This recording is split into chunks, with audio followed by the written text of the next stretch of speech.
Izaskun landari emakunderen zuzendaria, egunon? Egunon. Kalean dago gaia beraz, manifestazioak erabat jendetsuak izan dira, Bilbon, Gasteizen, Iruñan, Baionan. Kalean baldin badago deia, gaia eta kontzientzia, ze falta da?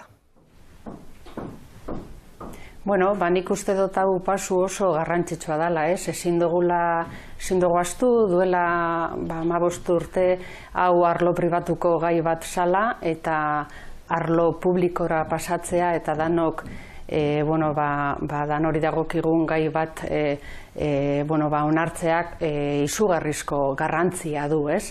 Egia da, gero eta sensibilizazio eta kontzientziazio gehiago dagoela eta horrek behartzen gaituela guztioi ahaleginak bikoizten esatearren, baina argi geratu behar dana da danok dugula zerbait egiteko berdintasunean oinarritutako gizarte bat eraikitzeko emakumeen kontrako indarkeriarik gabe, ez da? Beldurra normalizatuta dago emakumeen artean? Bueno, nik uste dut hemen ere aurrera pausoak eman direla, baina oraindik lanean jarraitu behar dugula eta horregatik benetan garrantzitsua da emakumeen alduntzearen prozesuak, aldeko prozesuak bultzatzea eta arlo desberdinetatik, ez? Argi dagoena da aurrera pausoak eman direla, baina oraindik asko dagoela egiteko berdintasunean oinarritutako gizarte bat lortzeko eta berdintasuna lortu nahi badugu, emakumeen alduntzea beharrezkoa da eta emakume alduntze horrek izugarrizko garrantzia du, baina esan bezala beldur hori ez sentitzeko inguruan gaudenok pausoak eman behar ditugu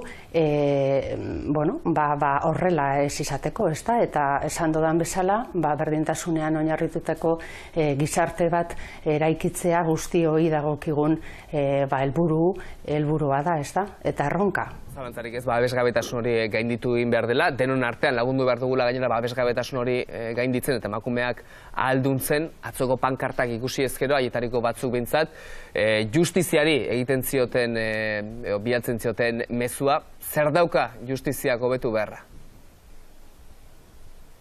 Bueno, nik uste dut berdintasun arlo guztietan ematen dela hori argi ikusten dugu justizian baita ere alde batetik lege batzuk aldatu beharko dira, baina baita ere lege horien interpretazioa egiten dutenen aurre iritziak aldatzea beharrezkoa da eta horretarako formakuntzak giltza handi bat edo ate handi bat irekitzen digu kasuak ikuspegi feminista batetik eta emakumea erdigunean jartzeko. Horregatik gure kasuan behintzat indar handia jartzen ari gara formakuntza saioekin, esan dodan bezala erdigunean emakumea jartzeko eta emakumeen alduntzearen aldeko prozesuak bultzatzeko arlo desberdinetatik egiten direzen interbentzioetan eta emakumeak ez bitan biktimizatzea, ez da? Nahi duguna da lehenengo momentutik gure babesa eta laguntza sentitzea.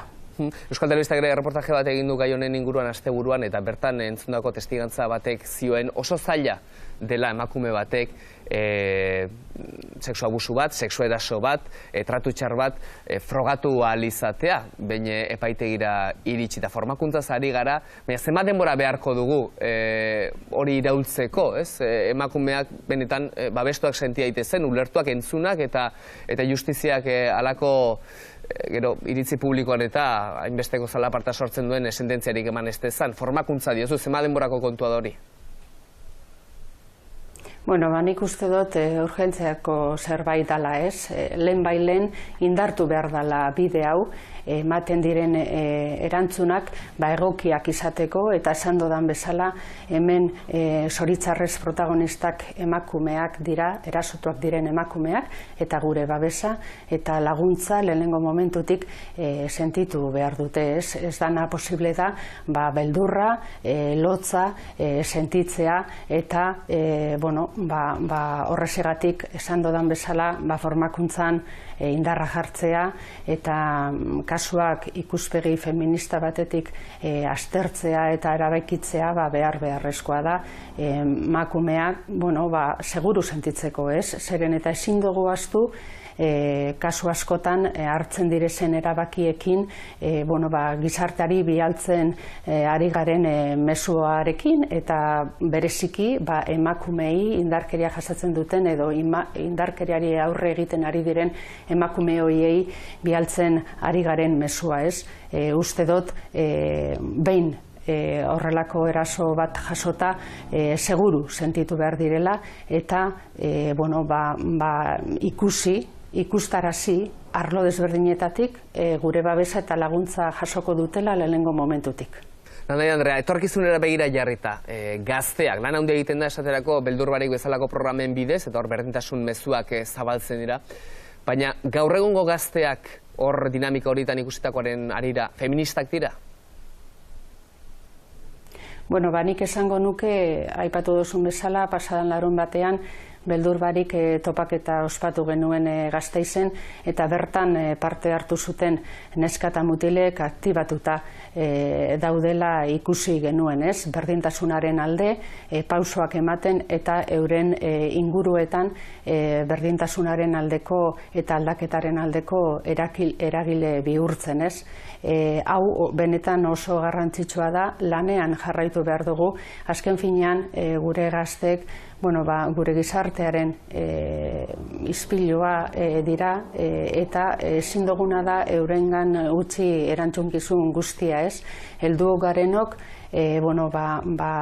izugarrizko garrantzia dugu berdintasunean oinarritutako gizarte bat eraikitzerakoan, eta gure gazteei berdintasunean, errespetuan, askatasunean oinarritutako mezuak eta bereziki ekintzak luzatu behar dizkiegu eurek ere berdintasunaren alde eta gai hauek barneratzeko, eta esan dodan bezala guztion artean aurrera egin ahal izateko.